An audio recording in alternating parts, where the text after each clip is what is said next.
It's a lovely good afternoon, good evening, good morning, wherever you are joining me from. This is your girl Red Rose Urban Missionary, and today is day number 21, and we are on a journey to do 35 videos about about a lot of other things. So I'm talking about a bit sort of scratching on different areas of my life, so that you can get to know a little bit more about me, but beyond that, so that you can see the faithfulness of God in my life and believe God for greater stuff in your life.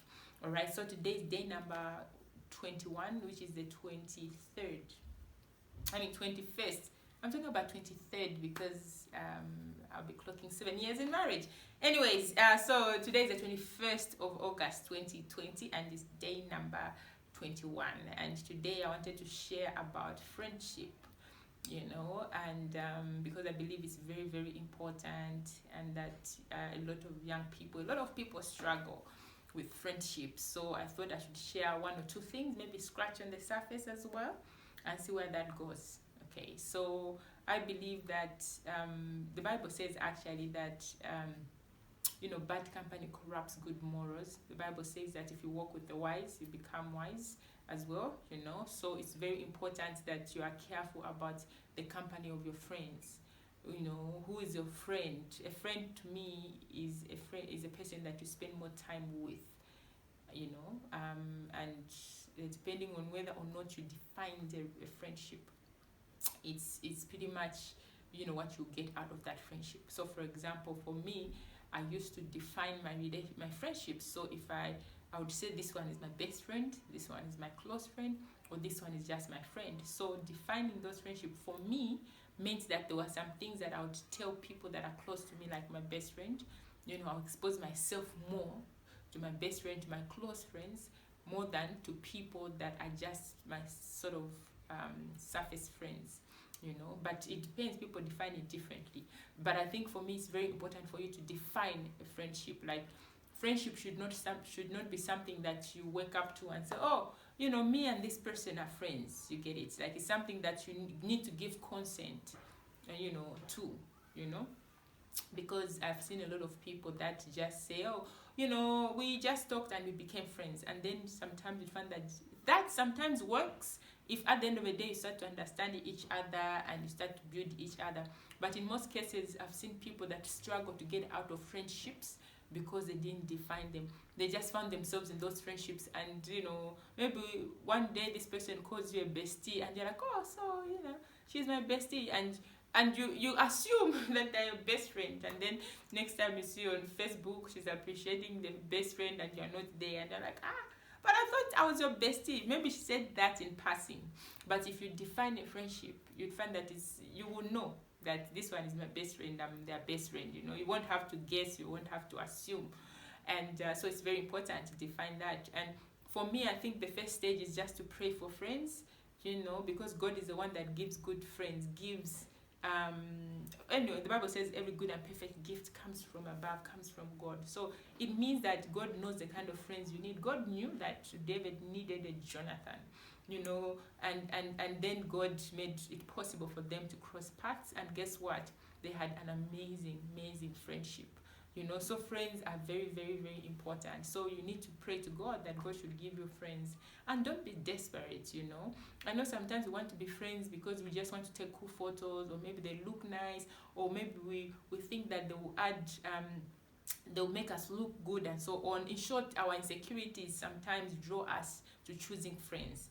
And first of all, like I said, pray about friends. And secondly, like, why do you need friends? You need to be, at least you need to have an idea why you need friends. And obviously we know that the value of friendship, like, friends can help you make right and godly decisions, and help you to fulfill purpose. At the same time, friends can lead you astray.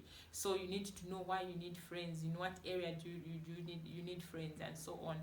And some people feel that friendships complete them. I don't think friendship should complete you. I think there's a place in your life that friends can sort of play a key role, but there's a certain area in your life that only God can fill up. So for me, I think that's important to just define different important relationships in your life, and know that my friend can only meet me this far.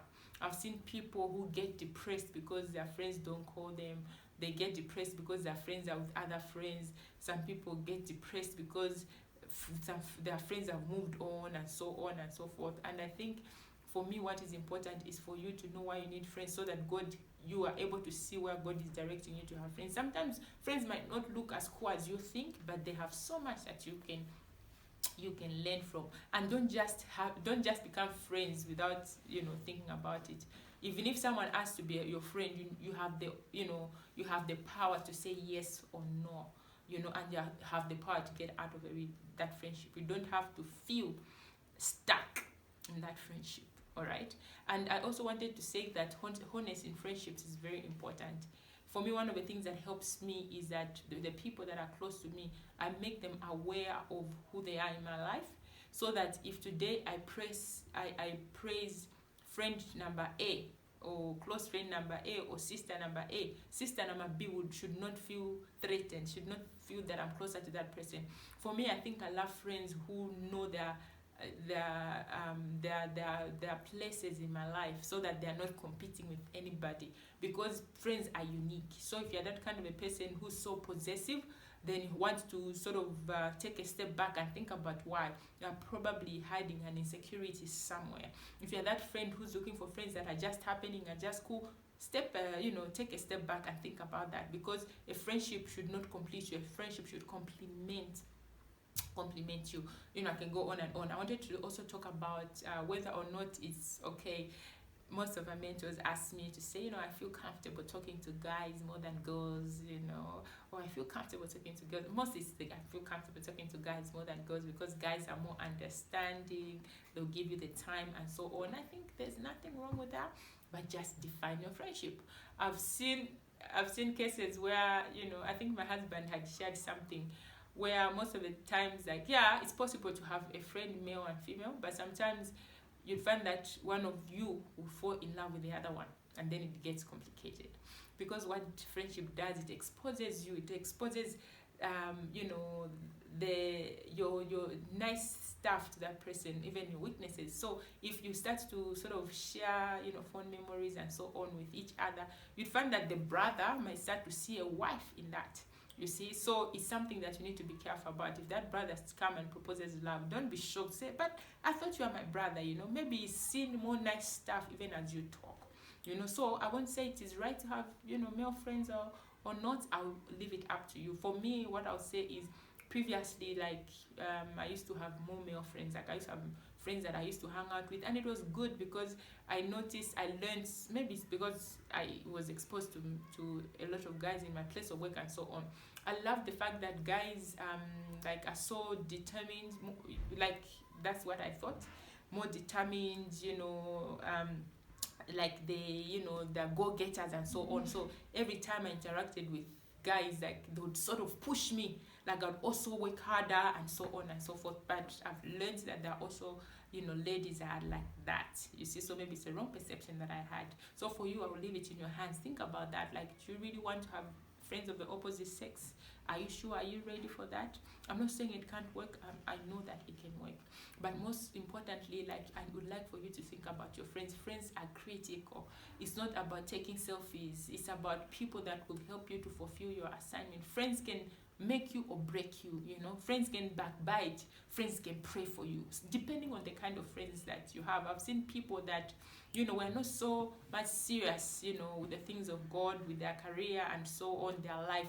Then they find this friend and all of a sudden they change. They tend to be these powerful employees, these powerful entrepreneurs, this powerful man and woman of God. I've also seen people that, start to play with friends in the name of, I'm evangelizing. Jesus said we should love everyone, and then they start to spend time. Before you know it, those bad habits of their friends starts to rub on them, and before you know it, they're just, thinking they're just thinking differently. And sometimes, and most of the times, even as I'm concluding, most of the times, if you're becoming better or you're becoming worse, you might not know instantly.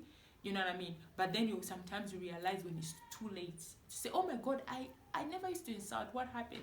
I never used to fall for married men. What happened? I never used to think it's cool to do this and that. Why? Because you know, you were hanging out with the wrong people. And also when you're hanging out with right people, right friends, you know, friends of good character, friends, you know, godly, you know, character, friends who are, you know, destiny helpers and so on, you'd find that you start to wonder, say, oh, for me, if it was a long time ago, I used to have a bad attitude, but then I learned to do this. For me, I used to scream at my husband, but then that one inspired me to be like this. For me, I used to hate school, but that one inspired me. You realize afterwards that, oh my God, I'm a better person. So today I pray for you who is watching. I don't know if you're a young person, I don't know if you're married, or wherever you are. I pray that God is going to raise friends for you, friends that are going to help you become a better person, friends that are going to help you, expand that capacity. Think big, dream the impossible, so that God can fulfill all those dreams that you have. I pray that the search for those good friends is over. Yeah, see you on the other side.